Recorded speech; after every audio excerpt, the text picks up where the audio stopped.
بسم اللہ الرحمن الرحیم ایوری ون، انشاءاللہ آج آپ سے پھر ملاقات ہو رہی ہے اور ایک اہم موضوع پر بات ہے، انسان کیسے سکسیسفل ہوتا ہے، اس کے بارے میں آج ہم انشاءاللہ بات کریں گے۔ اور بہت ہی مین ٹاپک ہے سکسیسفل ہونے کا۔ انسان دنیا میں آیا ہے، دنیا میں آنے کا اس کا کیا مقصد ہے، اس کا کیا ٹارگیٹ ہے، وہ کیسے سکسیسفل ہو سکتا ہے، اس کے بارے میں انشاءاللہ ہم بات۔ سکسیسفل ہونے کے لیے ہمیں کس چیز کے اعتبار سے زندگی گزارنی پڑے گی، اس کے لیے ہمارے عامر بھائی بتائیں گے۔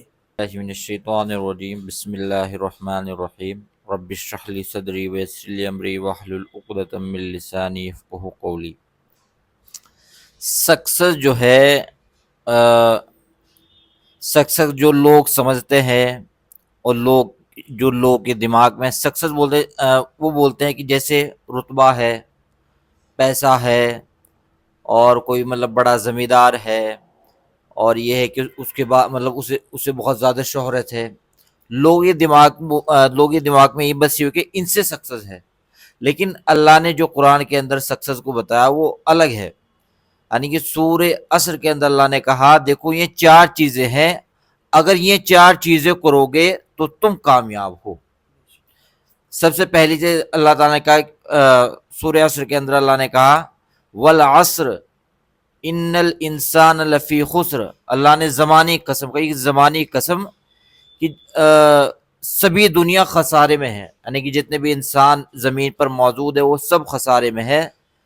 الا الذین آمنوا، سوائے ان لوگوں کو چھوڑ کر جو ایمان لائے، وعملوا الصالحات، اور نیک عمل کیے، وتواصوا بالحق، اور جن نے حق کی بات کہی اور حق لوگوں تک پہنچایا، وتواصوا بالصبر، اور جتنی بھی تکلیفیں آئیں اس وقت جب وہ حق کی دعوت پیش کر رہا تھا اس وقت صبر کیا، تو اصل کامیاب وہ لوگ ہیں۔ اللہ نے جو ڈیفینیشن دی ہے سکسس کی وہ یہ ہے، یعنی کہ جو لوگ یہ 4 عمل کریں گے وہ سکسسفل۔ قسم تو اللہ نے یقین دلانے کے لیے، یعنی کہ تم لوگوں کو یقین ہو، اللہ تعالیٰ خود قسم کھا رہی اس بات ہے کہ سبھی لوگ خسارے میں ہیں، ان لوگوں کو چھوڑو جنہوں نے 4 عمل کیے۔ اس چیز کی زمانے کی قسم کہ لوگ سب خسارے میں ہیں، بہتر انسان کون ہے اس کے بارے میں بتائیے آپ۔ اچھا عامر بھائی، سکسیسفل ہونے کے لیے آپ نے جو 4 پوائنٹ بتائے ہیں کہ سب سے پہلا ایمان ہے، اور دوسرا کیا ہے، انسان کی نیک اعمال ہے، اور تیسرا جو ہے حق ہے، اور چوتھا یہ ہے صبر کرنا۔ تو جب یہ چیزیں ہمارے اندر آ جائے گی، کیا ہم لوگ مکمل ایمان والے ہو جائیں گے؟ بالکل ہوں گے، کیوں نہیں ہوں گے۔ دیکھو یہ چیز ایسی، اگر ایسا نہیں، پہلی پرائرٹی آپ کی پہلے یہ ہونی ضروری ہے۔ اس کے بعد اگر اللہ نے آپ کو کوئی رتبہ دے دیا، یا اللہ نے آپ کو ایک طرح سے کوئی پیسہ دے دیا یا کوئی شہرت دے دی، وہ ٹھیک ہے، کوئی بات نہیں، لیکن سب سے پہلے یہ اصل چیز ہے۔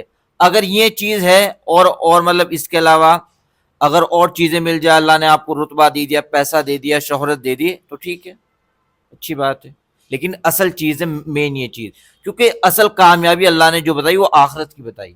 یہ تو یہ ہے دنیا تو اللہ نے بتایا کہ یہ تو کھیل تماشا ہے، یعنی کہ یہاں تو ایک طرح سے سب لوگ اپنی جد و جہد میں لگے ہوئے، اور کیا اس کام جو اصل کامیابی بتائی وہ اللہ نے آخرت کی بتائی۔ کامیابی جو ہے وہ آخرت کی کامیابی ہے، گائز دنیا کی کوئی کامیابی نہیں ہے۔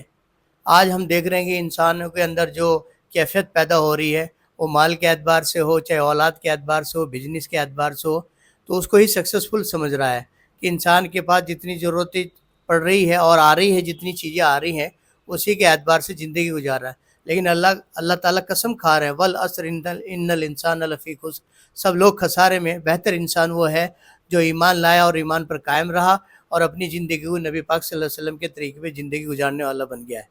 اچھا عامر بھائی، ایک بات بتائیے کہ انسانوں کے اندر یہ مال کی جو کیفیت پیدا ہو رہی ہے، اور ہر ایک انسان جو مال کی طرف دوڑ رہا ہے اور مال سے چاہ رہا ہے کہ میں کامیاب ہو گیا، کیا یہ حق اور سچ ہے کہ مال کے آنے سے کامیابی ملتی ہے انسان کو؟ اللہ نے یہ صاف طور سے ڈینائی کیا اس چیز کو، یعنی کہ اللہ نے خود پیدا کیا امیر اور غریب ایسا نہیں. اگر کوئی بچہ ایک غریب گھر میں پیدا ہوا اس کی کیا غلطی ہے اس میں؟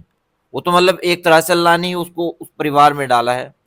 تو اللہ نے امیر غریب خود بنائے اور اللہ نے خود یہ بات بھی کہی دیکھو ہم نے امیر غریب اس لیے بنایا تاکہ تم آپس میں جھگڑو نہ. اگر سب پر رتبہ ہوگا ہر ایک لیول کے ہوں گے تو آپس میں جھگڑے ہوں گے. اس سے کیا ہوگا اگر مطلب ایک اوپر نیچے اگر ایک وہ لیول دے رکھا وہ اس لیے دے رکھا کہ تم ایک دوسرے سے تھوڑا دباؤ سے میں رہو ایک طرح سے بیلنس رہے معاملہ. اس لیے اللہ نے وہ کیا. اچھی بات بتائیے عامر بھائی نے مال کے اعتبار سے. تو گائز جتنی ہماری ضرورت ہے جتنی ہماری خواہشات ہے اتنے ہی آدمی کو اسٹرگل کرنا چاہیے. اور زیادہ اسٹرگل کرنے سے آدمی مینٹلٹی ڈسٹرب ہو جاتا ہے اور اس کے اندر اور زیادہ کیفیت پیدا ہونے لگ جاتی ہے اور وہ دنیا کی طرف اور دوڑنے لگ جاتا ہے. تو ہمیں دنیا سے بچنا ہے کیونکہ گائز دنیا کی زندگی کوئی زندگی نہیں ہے. زندگی تو آخرت کی زندگی ہے, لامحدود والی زندگی ہے جس میں ہمیشہ کہ ہم سب لوگوں کو رہنا ہے. اس لیے گائز ہم اللہ کو فالو کریں, اللہ کے احکامات کو پورا کریں اور اپنی زندگی کو نبی پاک صلی اللہ علیہ وسلم کے طریقے پہ گزاریں اور خود بھی گناہوں سے بچے اور نیک اعمال کرتا رہے انسان. کیونکہ دنیا میں آنے کا مقصد ہی یہی ہے اور دنیا میں آنے کا ٹارگیٹ بھی یہی ہے کہ ہم دنیا میں رہ کر اپنے رب کو کیسے راضی کریں. جزاک اللہ خیر.